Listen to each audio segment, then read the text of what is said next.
Yeah, it's another another night where it's not 48 minutes of bad basketball. We have stretches that are both physically bad play and also just sort of mentally disengaged, and it compounds quickly. I thought the beginning of the game was disappointing from an energy standpoint. I don't know exactly what the reason would be, but we just felt like we were coasting to start the game. We didn't come out with enough energy, tenacity, the simple things. Like we get a rebound on a stop and it takes us forever to get down the floor. Those things have to be changed. Obviously, in the second half, it seemed like everybody in the gym knew that Dalton Connect was going to shoot the next shot, with the exception of a few people. The problem was that those few people were on our team. The awareness to what's going on in the game, the ability to recognize and solve problems as a team is something that we're going to have to continue to work on, and that's going to be a big part of our growth. I think systems, both offensively and defensively, usually have rules because it helps keep the order of things on both sides of the ball, but there has to be license to play and to recognize what's going on around us, and in certain moments say, I don't care about the rules, this guy's made 4 in a row. Those moments are going to come with time and repetition and sort of building that foundation in the group and in the individuals that they do know what's going on and they don't have to ask for permission to be sort of like free thinkers in those moments, because there's not enough timeouts in the game to constantly have these conversations. But I am proud of the way the team fought in the second half. I thought that there were a bunch of individuals who played hard and played well. I thought for the most part we tried to move the ball, and the Lakers played a good game. They shot the ball well from 3, especially Dalton Connect. And LeBron James and Anthony Davis are still 2 of the best players in this league. And their physicality in certain moments, their size overwhelmed us a little bit. But, right now it's really about continuing to keep our focus on what's important and continue to find the good parts of the game to build on and continue to find the teaching moments in the game to correct and try to minimize. I don't think that we're ever going to take those moments fully away. No team does, but as we continue to grow as a group, there's kind of 2 paths that have to grow. You have to grow individually in your own understanding and your own abilities and your own, sort of competence. But then we have to keep growing as a group and recognize that we do need each other and that we do need to lean on each other in different moments and that we need to communicate better and that we need to continue to hunt what I believe every great team has, and that's the ability to think as a group. I've talked to you guys about that a lot. It's going to be something that I continue to talk about because that's what we're hunting. The best teams have the ability to think as a group, and that comes with with time, and it comes with some struggle at times. So none of this is necessarily unexpected, but as we continue to hunt that, we have to minimize some of these sort of nuclear moments that happen in the games. Because I still believe, like when I watch our team play, that there's more good basketball being played than bad. The bad moments right now are just really loud.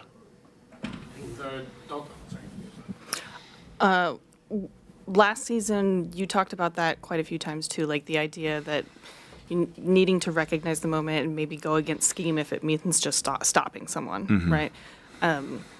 DiVincenzo, Keegan Murray, like those stick out as times last season the same thing happened. And so there are some times when I'm sure that it's like a guy gets going and hits 4 in a row, like you can't really stop him at that point, like even if you have a hand in his face. But what is maybe the carryover in those moments last season and tonight? Like, is it because there's youth and it just takes time, or yeah?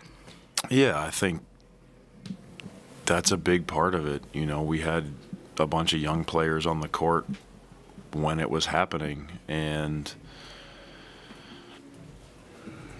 you know, that's where you have these moments of, I never want to be the coach and we never want to be the program that like yanks people after one mistake. I just don't think that that's an effective way to learn.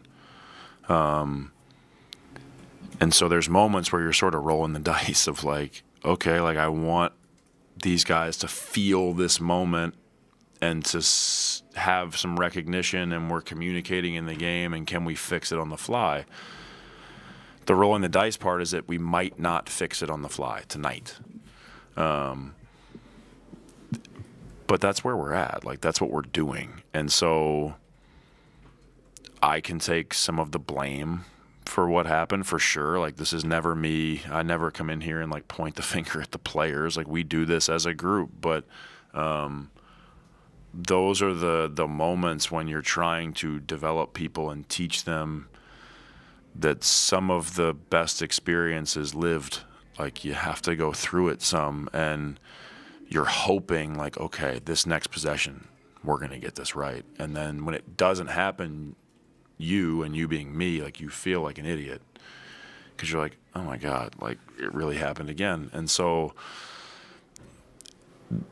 if it's anyone's fault, it could be mine. It's a collective thing. It's them and me. Like, it's not me saying like, how could you do that? Because they haven't been in those moments before, and the level of skill in the NBA is so unforgiving at times that any mistake can look bad. And then when a guy really gets going, like a couple that he hit were contested for sure, but the few before that really got him going, and so then you're kind of at the mercy of a really good shooter. So those moments are tough, and they're tough to like process afterwards, because like, yeah, the competitor in you is furious, but you know, coaching's not necessarily always about being right. You got to be right at the right time. Apologies to the mic guy. Nice. So you let them live through those moments, and like that's what you're trying to do, right? If they fail, for lack of a better word, then does it become like, oh, this is good for tape, because not only are they going to be mad at themselves, but then we can be able to show them. In theory, I mean, I promise you, I'm not twisted enough that I'm standing there on the sideline going like, I hope this goes awful so we have some good tape. Like, that seems really dark. Yeah, I would never do that. That will be an intrusive thought for later, though, I'm sure now. Yeah, no, you're not thinking like, oh, we're going to make this a big learning moment. It's, yeah, like, well, now, yeah, we have to go back and look at it. Yeah. But in the moment, like, you really are hoping and wanting for there to be some learning on the fly. And sometimes it does happen. Like, there are plenty of times that it would be harder to point out where, like, a guy hits one and the next time the guys really sniff it out and do a great job.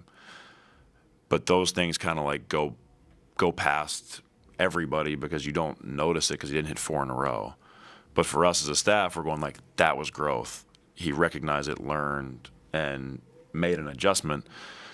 And tonight wasn't one of those moments, and so everybody knows about it, and it's loud, and it's definitely something that we'll address and review. But a big part of this is not becoming like overly emotional about all of those things, because there's just a lot that we have to teach, and there's a lot of people that we're trying to teach. It's not like we're focusing this on one person. It's a bunch of individuals and then the collective team piece that we're trying to grow. I am curious. It's like, sorry, Mike. So you have a lot of rookies in that situation, right? Too. Is it a case that they know that they can break the system? Do they need to ask for permission, or are they too young at this point? That kind of depends on the person. Okay. I think. I don't know. Some guys are just a little bit more rule follower brain types. And they're trying to do literally what you said. Yeah. Some guys, their brains let them color outside the lines a little bit more on their own, and that's that's the fun part of coaching, is that none of these guys are all the same. Everybody's unique, and so how you approach them, how you communicate with them, how you teach them, there's a lot of different ways to go about it. And the good teams you've coached, say San Antonio, let's say Dalton Connect, or I guess it'd be JJ Redick then, or whoever, right? Like hits 2 threes in a row. Mm-hmm. What are the mechanics of actually like that message getting out of, hey, we need to focus on this? Is it like Tim Duncan or Manu saying, hey, FYI, this just happened, we need to spread out and push up? Or is it Pop saying something on the sidelines? Like, how does that actually physically happen, that kind of communicating as a group you talked about? Yeah, I mean, in those moments, it's everybody. That's when you really are thinking as a group. It's the guy makes his second one, and everybody kind of looks at each other, the coach included, and it's like he's not getting the third one. That being said, even those teams weren't perfect. Like, I remember plenty of games where guys had massive games against us, got hot, and then they become really hard to contain, and that's kind of the fragile piece of this at this level, is that the skill level is so high that somebody sees a couple go in, and all of a sudden now they're making crazy ones, and it's hard in that moment. Like, I can't freak out about the fifth one that he hit, because like, you actually did a really good job and you contested it and he just made a crazy shot, so I can't get mad about that one. Really, I'm upset about the 2 or 3 rhythm ones that he got before. So those moments are tricky, but it's everybody. It's not one person saying, hey, we need to make an adjustment. It's the players recognizing it, the coach recognizing it, and everybody kind of communicating that at once.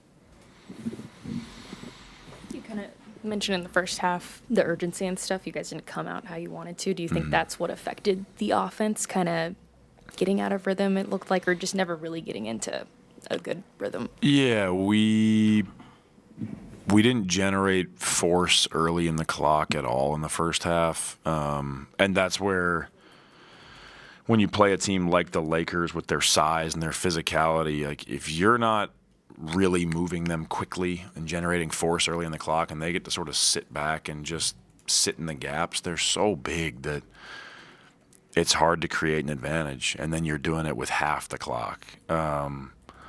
I felt like in the second half we were way more intentional. The pace was way better, even on simple things like the quickness of ball reversals, how fast we're sprinting to screen. And all those things add up, because 24 seconds can go really quickly when you're playing against a good team, a good defensive team. So I just don't think we valued the first part of the clock well enough in the first half. And that's not always the opportunities to score. It's like, can we generate that first advantage and get them on their heels, reacting to us a little bit in the first part of the clock, and it gives you more time to then work that advantage and find a good shot. Thank you. Thanks.